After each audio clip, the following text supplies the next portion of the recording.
Hello everyone, this is Ishant Rathore and welcome to my YouTube channel once again. अभी हम लोग बैठे हुए हैं आखिर में और ये है रजनीश। इन्होंने यहीं से ही मास्टर्स की है जर्मनी में। और आज की वीडियो बहुत ही स्पेशल होने वाली है क्योंकि हम step by step detailed process जानेंगे जर्मनी में मास्टर्स करने का। तो इन्होंने मास्टर्स की है डुइसबुर्ग एसन यूनिवर्सिटी से टेक्निकल लॉजिस्टिक्स में। तो अभी जानते हैं इनसे इन्हीं का एक्सपीरियंस। तो रजनीश, अपने बारे में थोड़ा सा बताइए। आप लाइक कहाँ से आए हैं, इंडिया में कहाँ रहते थे और कैसे सोचा आपने जर्मनी में मास्टर्स करनी चाहिए। Hello everyone, first of all मेरा नाम है रजनीश शुक्ला और मैं अहमदाबाद गुजरात से बिलोंग करता हूँ। और मैंने 2015 में मेरा bachelors in mechanical engineering finish किया और उसके बाद मैं एज ए फुल टाइम मैं जॉब कर रहा था। इन 2016 मेरा एक फ्रेंड, क्लोज फ्रेंड, उसने जर्मनी के लिए अप्लाई किया and he got an admission in university of Rostock. फिर वो जब जर्मनी आया तो उसने मुझे थोड़ा सजेस्ट किया कि भाई हम लोग का प्रोफाइल अच्छा है और इंडिया में इतना स्कोप नहीं है, तो क्यों ना हम अप्लाई करें और देखते हैं। तो इस हिसाब से फिर मैंने थोड़ा रिसर्च किया एंड लकीली मेरे को 4-5 यूनिवर्सिटी से एडमिशन आ गया, ऑफर अच्छा, लेटर। तो रजनीश कौन कौन सी यूनिवर्सिटीज से आपको ऑफर लेटर आए जब आपने अप्लाई किया था खुद से। तो एसएन यूनिवर्सिटी है, यूनिवर्सिटी ऑफ काइसर लाउटेन था, टेक्निकल यूनिवर्सिटीज़ जैसे कि technical university of Munich, TU Berlin हो गए। ऐसे कुछ 5-6 यूनिवर्सिटीज़ में मैंने एप्लीकेशन किया था। बट आपको ऑफर लेटर आया डुइसबुर्ग एसेंस से।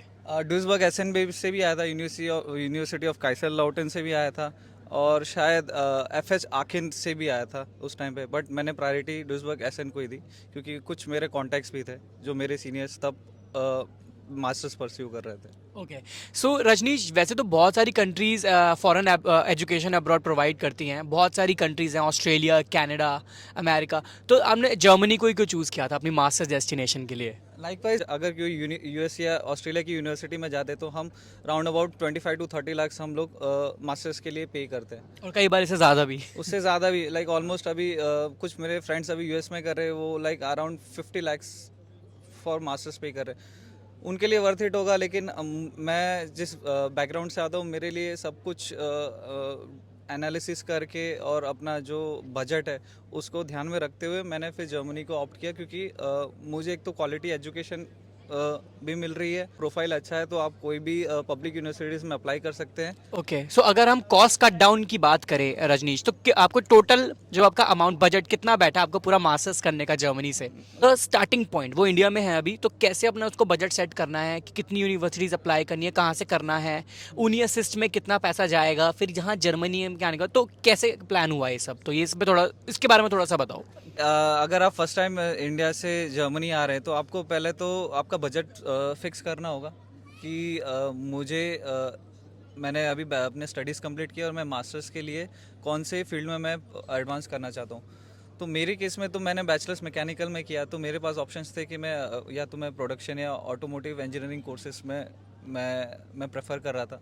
बट मुझे लॉजिस्टिक्स एंड सप्लाई चेन मेरा एरिया ऑफ इंटरेस्ट था, तो इस हिसाब से मैंने फर्स्ट टाइम जो यूनी असिस्ट में जब मैंने किया था, अभी अभी के करंट सिनेरियो में तो शायद 75 यूरोज़ फीस है जो आप जब अकाउंट क्रिएट करते हो तो यूनी असिस्ट पे आपको उसका एवेल्यूशन और जो भी प्रोसेसिंग चार्जेस है मिला के विथ वन टाइम एप्लीकेशन वो 75 यूरोज़ है। फिर आपकी जो डिज़ायर्ड यूनिवर्सिटीज़ है वो आपको वो 30 यूरोज़ पर एप्लीकेशन आपको वो चार्ज करते हैं। ओके, तो ये तो यूनी असिस्ट का हो गया, ऊनी असिस्ट का हो गया ये सीन। तो कि आप फर्स्ट एप्लीकेशन पे 75 यूरोज 75 लगेगा, बाकी की सारी यूनिवर्सिटी जितनी भी होंगी 30 पर यूरोज़। University 30 euros. हम्म। तो उसके बाद ये यूनिवर्सिटीज़ का सिलेक्शन हो गया। उसके बाद जब हम जर्मनी आते हैं, राइट, तो उसके बाद क्या कॉस्ट करेंगे, मतलब पूरा सेमेस्टर कंट्रीब्यूशन वगैरह कैसे रहता है अगर आपका पब्लिक यूनिवर्सिटी में एडमिशन हो गया मान लीजिए। फर्स्ट ऑफ ऑल अगर सपोज कि अगर मेरा सेमेस्टर कंट्रीब्यूशन फीस देखा जाए तो ऑन एन एवरेज 300 से 350 यूरो के बीच में रहता है, डिपेंडिंग ऑन द यूनिवर्सिटी। तो वो आपको मस्ट पे करना है, जो एक पब्लिक यूनिवर्सिटी का क्राइटेरिया था। अपार्ट फ्रॉम दैट तो और मेरे हिसाब से कोई ऐसी फीस तो होती नहीं यूनिवर्सिटी में। तो ये एक प्लस पॉइंट है जर्मनी में पढ़ने का। हाँ, कि पब्लिक यूनिवर्सिटीज़ में कोई मेजर फीस नहीं रहती है, सिर्फ सेमेस्टर कंट्रीब्यूशन रहता है। तो और आपका सेमेस्टर कंट्रीब्यूशन कितना था। सेमेस्टर कंट्रीब्यूशन को भी हम लोग क्लासिफाई कर सकते हैं। सपोज अगर मैं 350 यूरो मेरा जो यूनिवर्सिटी का जो फीस है उसमें हम लोग को एज ए स्टूडेंट्स भी काफ़ी बेनिफिट्स मिलते हैं। सपोज अगर मैं 350 यूरोस पे कर रहा हूँ, उसमें से राउंड अबाउट 210 यूरोस तो मुझे खाली सेमेस्टर का जो कंट्रीब्यूशन फीस है उसमें से मेरे को ट्रैवलिंग एंड ट्रांसपोर्टेशन टिकट वो लोग प्रोवाइड करते हैं, जो यूनिवर्सिटी ही प्रोवाइड करती है एज ए स्टूडेंट आपको। तो मेरा जो 210 यूरोस का जो ट्रांसपोर्टेशन फ़ी है, उससे मेरा पूरा ये स्टेट कवर हो जाता है। तो ये तो बहुत अच्छा एक बात हो गई कि इसमें आपको काफ़ी कुछ मिल भी रहा है अगर आप सेमेस्टर कंट्रीब्यूशन पे कर भी रहे हैं तो ठीक है। तो मान लीजिए कि आपका 1500 euro approx semester contribution total मिला के हो गया और यूनिवर्सिटी का खर्चे के बारे में हमने बात कर लिया है। और ब्लॉक्ड अकाउंट का हम थोड़ा लोगों को बताएं तो गाइज ब्लॉक्ड अकाउंट बहुत मैंडेटरी होता है। आप किसी भी जर्मनी में जब आप पढ़ने आते हैं तो ब्लॉक्ड अकाउंट कितना आपने पे किया था अप्रॉक्स? ब्लॉक अकाउंट का पर्पस ये होता है कि एज अ स्टूडेंट अगर आप आ रहे हो तो वो सर्वाइवल के लिए ही वो ब्लॉक अकाउंट क्रिएट किया जाता है फॉर स्टूडेंट्स, नो मैटर कि कोई भी कंट्री से है। तो जैसे आप अगर ब्लॉक जर्मनी आना चाहते हैं तो फर्स्ट ऑफ ऑल है कि ब्लॉक अकाउंट क्रिएट करिए। अभी के हिसाब से पर मंथली जो एक्सपेंसेस है वो लाइक 900 यूरोज़ है, 910-20 यूरोज़। अगर मिस्टेक हो तो आप जाके वेबसाइट पे चेक कर सकते हैं। तो ये जो है ये 910 यूरोज़ है, आपके ये जो बेसिक मंथली एक्सपेंसेस में वो काउंट करते हैं। और इसी से आपको फर्स्ट ईयर का जो है वो उसमें वो सर्वाइवल। तो ये सिर्फ फर्स्ट ईयर के लिए है ये ब्लॉक्ड अकाउंट, ना कि पूरी आपकी मास्टर्स के लिए। ठीक है। तो अगर हम और कॉस्ट कट डाउन में जाएं तो एक महीने का खर्चा एज अ स्टूडेंट मास्टर में कितना हम ले सकते हैं अप्रॉक्स? ऑन एन एवरेज तो अगर आप एज अ स्टूडेंट है तो आप ऑब्वियसली कॉस्ट कटिंग का सोचेंगे। तो मैं अभी जैसे मैंने जब मास्टर्स किया तो मैं पहले स्टूडेंट इन डॉम में रहता था। रेंट है वो है अराउंड 300 यूरोस में पे करता था। और आखिर में भी ऑन एन एवरेज अगर आप ढूंढेंगे तो 300 to 400 यूरोस आपका एवरेज रेंट है मंथ का। प्लस आपका हेल्थ इंश्योरेंस, वो जो आपको एज अ स्टूडेंट आपको मंथली मस्ट पे करना है। ओके। तो ये चीज़ें मिला के हम मान सकते हैं कि 700 to 800 to 900 यूरोज हम मान सकते हैं डिपेंडिंग अपॉन द सिटी कि स्टूडेंट रह कहाँ रहा है। जैसे कि स्मॉल सिटी में रह रहा है, बिग सिटी में रह रहा है, तो उसके अकॉर्डिंग हमारे एक्सपेंसेस ही प्लस आपका लाइफस्टाइल। अगर आप जैसे अगर घूमने फिरने के शौकीन है तो आप वीकेंड्स में भी आपके बजट के ऊपर है। तो आप उस पर भी आप स्पेंड कर सकते हैं। अगर आपकी कोई लेजर एक्टिविटीज़ है, आपको कुछ है, तो वो हॉबीज़ के ऊपर भी आप पे कर सकते हैं आपका जो खर्चा है। ठीक है। तो रजनीश थोड़ा अपने इस मास्टर्स कोर्स के बारे में बताओ कि आपका ये मास्टर्स का एक्सपीरियंस कैसा रहा है? ये टेक्निकल लॉजिस्टिक्स जो आपने करी है ये ड्यूइसबर्ग यूनिवर्सिटी से, ड्यूइसबर्ग एसन से, एक्सपीरियंस ओवरऑल कैसा रहा मतलब यहाँ पढ़ने का? टू बी ऑनेस्ट बहुत जब स्टार्टिंग में आया तो थोड़ी तो प्रॉब्लम्स होती है स्टूडेंट्स लाइफ में। तो जब मैंने इस यूनिवर्सिटी के बारे में सुना ड्यूइसबर्ग एसन, तो हमारी यूनिवर्सिटी का जो क्राइटेरिया है कि आपको बेसिक नहीं तो एटलीस्ट इंटरमीडिएट आपको जर्मन लैंग्वेज आनी चाहिए, वो मैंडेटरी है, वो रूल ही है। तो मैंने बेसिक जो जर्मन सीखा था वो इंडिया से सीखा था।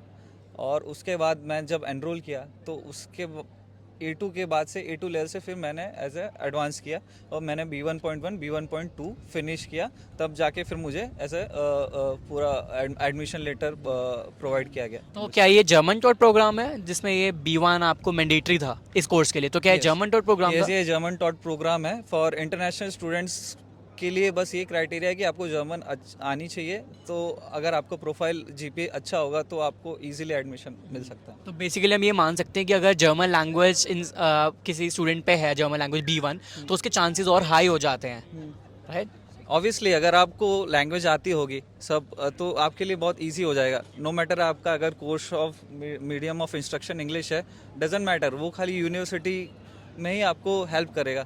अगर डेली बेसिस पे अगर बात किया जाए एज ए स्टूडेंट्स को, जब मैं देखता हूँ काफ़ी सारे चैलेंजेस फेस करते हैं कि उनको जॉब और जैसे अगर उनको अपना मंथली एक्सपेंसेस का अगर खर्चा निकालना होता है जो भी है, तो उनको लैंग्वेज बैरियर आती है और उस हिसाब से उनको जॉब, पार्ट टाइम जॉब ढूंढने में भी बहुत डिफ़िकल्टीज इधर होती है। और मैंने भी कई बार देखा है लाइक अगर आपको जर्मन लैंग्वेज नहीं आती है तो आपको ये डिलीवरी बॉय या फिर इन तरह की जॉब्स आपको ज़्यादातर ऑफर होती हैं। बट अगर आपको जर्मन लैंग्वेज आती है तो आप थोड़ा एक्सपेक्ट कर सकते हैं थोड़ी अच्छी जॉब्स भी, राइट, जहाँ पे आप अपना प्रोडक्टिविटी आप जहाँ पे दिखा सकें। हाँ, सपोज मैं जब एज ए स्टूडेंट था मास्टर स्टूडेंट्स, तो फर्स्ट ईयर में ही मैंने जब B1 फिनिश किया तो एज ए लॉजिस्टिक्स स्टूडेंट मेरा हमेशा से था, इंटेंशन था कि मैं या कोई वेयर हाउस लॉजिस्टिक्स की ऐसी जॉब में करूँ कि मुझे थोड़ा उस चीज़ का, उस फील्ड का मुझे नॉलेज हो। एग्जैक्टली। तो मैंने B1 कंप्लीट करने के बाद एज ए पार्ट टाइम मैंने DHL जो SN में है, काफ़ी सारे वेयर हाउसेस रहते हैं जो स्टूडेंट्स को as a working student hire करते हैं।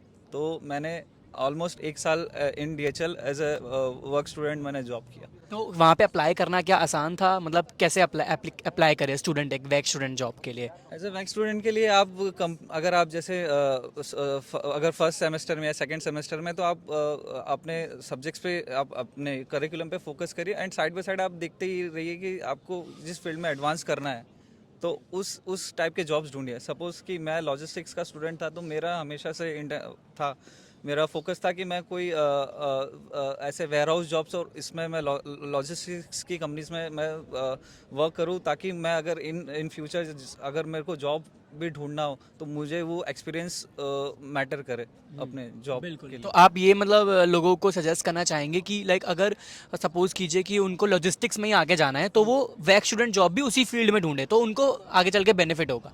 और जर्मन लैंग्वेज ने आपकी काफ़ी हेल्प की, लाइक जो आपने किया था B1 कह सकते हैं। B1 तो मेरा तो मैंडेटरी था कि अगर मैं B1 नहीं कंप्लीट करता तो हमारे यूनिवर्सिटी का तो अभी रूल भी है, शायद अभी तो B2 कर दिया है। तो उस बेसिस पे तो हमारी अगर आप अप्लाई करते भी है लेकिन आपका लैंग्वेज प्रोफिशिएंसी नहीं है, आपने B1 या अभी तो B2 है रिक्वायरमेंट, अगर आप वो फुलफिल नहीं करते तो आपको ऑटोमेटिकली फिर वो रिजेक्ट कर देता है।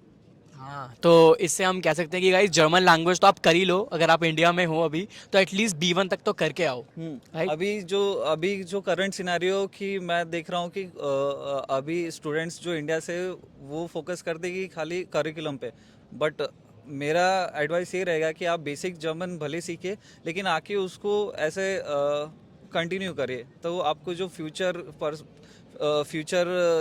में भी है, लाइक फ्यूचर सिनेरियो में आपको बहुत काम आ सकता है। ना ही सिर्फ वो आपको एक अच्छी एक पब्लिक यूनिवर्सिटी दिलवा सकती है जर्मन लैंग्वेज स्किल्स, और यहाँ पे इंटीग्रेट होने में भी आपकी हेल्प करेगी।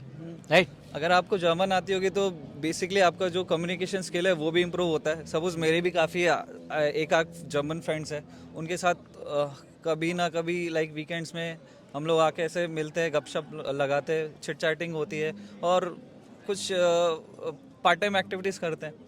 तो बहुत ज़्यादा हेल्प मिलती है जर्मन लैंग्वेज से। काफ़ी सारी हेल्प की आपकी फ्लुएंसी इंप्रूव होती है।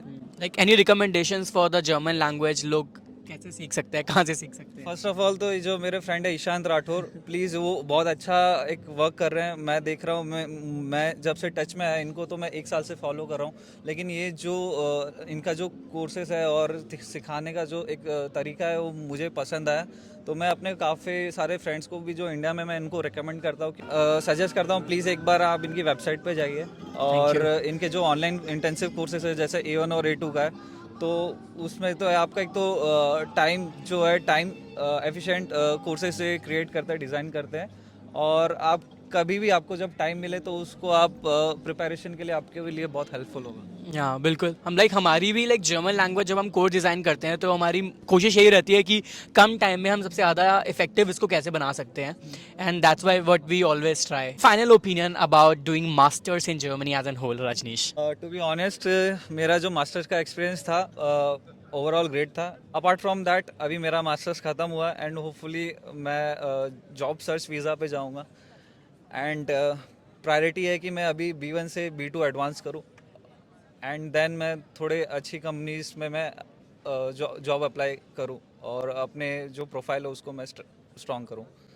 That's amazing and I wish you all the best Rajnish. I think आपको बहुत जल्दी एक जॉब अच्छी मिल जाएगी क्योंकि आपने जर्मन नहीं छोड़ी और मास्टर्स भी अपनी पूरी की है। तो आई होप गाइस कि आपको आज की वीडियो बहुत ही इन्फॉर्मेटिव लगी होगी, क्योंकि हमने पूरा इनका एक्सपीरियंस कि एज अ स्टूडेंट कैसे इंडिया से अप्लाई किया, फिर जर्मनी आए, फिर अब मास्टर्स कर ली, अब आप जॉब करने जा रहे हैं। तो आई थिंक आपको बहुत इन्फॉर्मेशन मिली होगी। तो ये वीडियो उन सभी लोगों के साथ प्लीज़ शेयर कीजिए जो लोग मास्टर्स प्लान कर रहे हैं जर्मनी में मास्टर्स करने का, तो ये बहुत ही हेल्पफुल हो सकती है। और प्लीज़ इस वीडियो को सब्सक्राइब कीजिए एंड शेयर कीजिए जितना हो सकता है, ताकि ये उस इंसान तक पहुंचे जिसको एक्चुअली इसकी ज़रूरत है। मिलते हैं गाइस फिर हम दूसरी किसी नेक्स्ट वीडियो में, जहाँ पे हम किसी दूसरे एक्सपीरियंस, किसी दूसरे इंसान के बारे में बात करेंगे, उनके एक्सपीरियंस के बारे में बात करेंगे। So do not forget to subscribe the YouTube channel. For more informative videos, do subscribe German. Yeah, and we do have a Instagram page also. तो आप उसको भी फॉलो कर सकते हैं, वहाँ पे मैं काफ़ी ज़्यादा एक्टिव रहता हूँ और इन्फॉर्मेशन काफ़ी शेयर करता रहता हूँ. तो guys that is all for today. Thank you very much.